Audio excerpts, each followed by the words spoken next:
दोस्तों, वीडियो में आपको बताएंगे कि छात्र आंदोलन के बीच आरएसएस प्रमुख मोहन भागवत ने क्या बोला, जिसके बाद विपक्षी नेता पीएम मोदी को सुना रहे हैं कि पहले तो मार्गदर्शक मंडल वालों ने सुनाया, अब नागपुर से भी मार्गदर्शन आ गया है।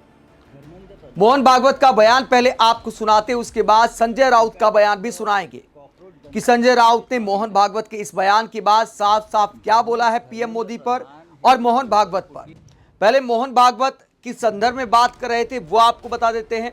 बच्चों के संदर्भ में बात कर रहे थे कि बच्चों को ज्यादा आदेश नहीं देना चाहिए, उनके साथ संवाद करना चाहिए। क्या कहा, जरा सुनिए। तो बहुत अधिक अपनापन देने की जरूरत है, समय देने की जरूरत है और संवाद करने की जरूरत है। डिक्टेशन नहीं, डिस्कशन, ऑर्डर नहीं, कॉन्सेंसस। तो यहां पर मोहन भागवत कहते कि बच्चों के साथ संवाद करना चाहिए, तानाशाही नहीं दिखानी चाहिए। बात कर रहे थे कि बच्चों से माता पिता को कैसे बात करनी चाहिए, लेकिन वर्तमान हालात में पीएम मोदी पर चूंकि मामला सटीक बैठता है कि मोदी सरकार को भी बच्चों से संवाद करना चाहिए, तानाशाही नहीं दिखानी चाहिए। आगे क्या कहा, दूसरी बात भी पीएम मोदी पर लागू होती है। क्या बोला, जिस पर सवाल उठ रहे हैं कि क्या इशारों में बोला गया, जरा सुनिए। जो हम उनको बताएंगे वो अपने जीवन में उनको दिखना चाहिए। अभी ऐसा नहीं मानेगी नई पीढ़ी। जो आप कर रहे हो वो बोलो, वो तो बड़ा वो विश्लेषण करते हैं। तो सवाल ये उठता है कि जानबूझकर क्या मोहन भागवत ने इशारों में सुनाया है, क्योंकि समय और हालात का पता मोहन भागवत को भी है।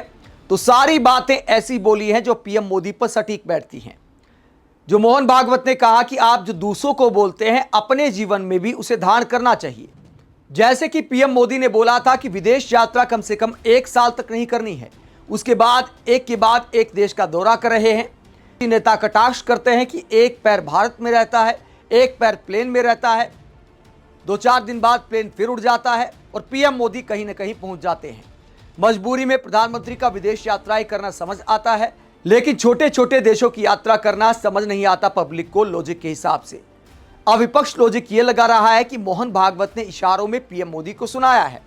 इस पूरे मसले को लेकर संजय राउत का क्या बयान सामने आया है, मोहन भागवत के इस बयान को लेकर कटाक्ष करते हुए संजय राउत क्या कहते हैं, जरा सुनिए। तो मोहन भागवत ने जो स्टेटमेंट किया कि बच्चों को समझाना चाहिए, देखिए, मोहन राव भागवत जी ने सीधी बात करनी चाहिए कि धर्मेंद्र प्रधान इस्तीफा दो। ये घूम फिर कर तो बातें कर रहे हैं ना, लोगों को अब अच्छे नहीं लग रहे। आपका संगठन भी बदनाम हो रहा है, आप चुप बैठे हो। बच्चों से बात करने का मतलब क्या है? आप सीधे बात करो, प्रधानमंत्री से फ़ोन उठाओ, अमित शाह को आदेश दे दो, मोदी जी को आदेश दे दो, धर्मेंद्र प्रधान का इस्तीफा ले लो, नहीं तो हम आपके खिलाफ हो जाएंगे। अगर आपने इस्तीफा नहीं लिया तो वापस नागपुर में मत आना। पहली बार बतौर गृह मंत्री एक विजनरी निर्णय लिया है कि राज्य के सभी जो मंत्री हैं उनकी सुरक्षा बढ़ा दी और जो एमएलए एमपी है उनकी भी सुरक्षा बढ़ा दी है। खास करके सरकारी एमएलए और एमपी, उनको डर लगता है कि बाहर जो तूफान आया है, जेएनजी का तूफान आया है, चक्रवर्ती तूफान है, उस तूफान में मंत्रियों को और एमपी एमएलए को धोखा हो सकता है। तो सुरक्षा बढ़ा दी, बहुत बड़ा निर्णय है। मैं तो मंत्रियों से और जो एमएलए एमपी है सरकार के, उनको आह्वान करता हूँ, बिना वजह बाहर मत घूमो, लोगों के नज़र में मत आइए, चुप बैठिए घर में। लोग आपसे बहुत चिढ़ गए हैं, खास करके जो बेईमान एमपी एमएलए है, वो लोगों ने तो अंडरग्राउंड होना चाहिए, बाहर मत जाइए, बाल बच्चे के साथ रहिए। आने वाले दिनों में क्या होगा कोई बता नहीं सकता। तो संजय राउत कहते हैं मोहन भागवत को इशारों में बात क्यों करते हो, सीधी सीधी बात करो।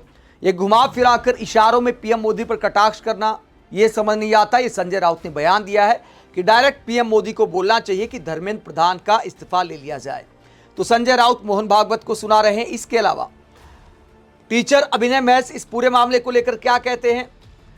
अभिनय मैस भी मोहन भागवत के बयान को पीएम मोदी से जोड़ते हुए कहते हैं, जब सत्ता के अपने सहयोगी भी तानाशाही जैसे शब्द इस्तेमाल करने लगे तो इतना तो समझ लेना चाहिए कि कहीं ना कहीं देश में संवाद की कमी है। पीएम मोदी ने नीट पेपर लीक के बाद संवाद किया होता तो शायद इतने बच्चे नहीं दुनिया से जाते। दुख है कि आज संवाद आखिरी में याद आता है।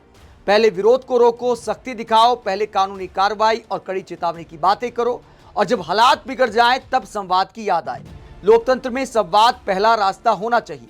अभिनय शर्मा ने बिल्कुल कायदे की बात की है। अगर सरकार ने समय रहते संवाद किया होता तो शायद ऐसे हालात नहीं आते। आज सरकार भी संवाद का रास्ता खोलने को मजबूर है और सरकार का मार्गदर्शन करने वाले भी इनडायरेक्टली बोल रहे सरकार को कि संवाद करना बच्चों से बहुत जरूरी है, बच्चों की बात समझना बहुत जरूरी है। आदेश नहीं, संवाद का रास्ता चुनना चाहिए। मोहन भागवत ने जो बात इशारों में की, मार्गदर्शक मंडल के सदस्य मुरली मनोहर जोशी ने वो बात सीधे पीएम मोदी को बोल दी, डायरेक्ट बोल दी, क्योंकि वो तो पीएम मोदी की राजनीति के पीड़ित हैं। मुरली मनोहर जोशी जैसे नेताओं को 75 पार वाला नारा देकर साइड में कर दिया। मुरली मनोहर जोशी, लाल कृष्ण आडवाणी, इस सब का टिकट काट दिया गया कि 75 पार हो गए हैं, और पीएम मोदी अब खुद 75 पार हो चुके हैं, फिर भी कुर्सी पर बने हुए हैं। इसीलिए समय समय पर जोशी जी अपने दिल की भड़ास निकालते रहते हैं। और एक बार फिर उन्होंने छात्रों के समर्थन में क्या लिखा है। मोदी सरकार को सलाह देते हुए और बिना मांगे मार्गदर्शन देते हुए मुरली मनोहर जोशी कहते हैं, ये देखना अत्यंत पीड़ादायक है कि देश के विभिन्न भागों से आए युवा छात्र कई दिनों से नई दिल्ली की सड़कों पर एकत्रित हैं। उनकी चिंताएं और सरोकार वास्तविक हैं। इन्हें सहानुभूति तथा दूरगामी समाधान की दृष्टि से हल किया जाना चाहिए। मुझे पूरी आशा है कि इसे केवल कानूनी और व्यवस्था की समस्या के रूप में नहीं देखा जाएगा जिसे बलपूर्वक निपटा जाए।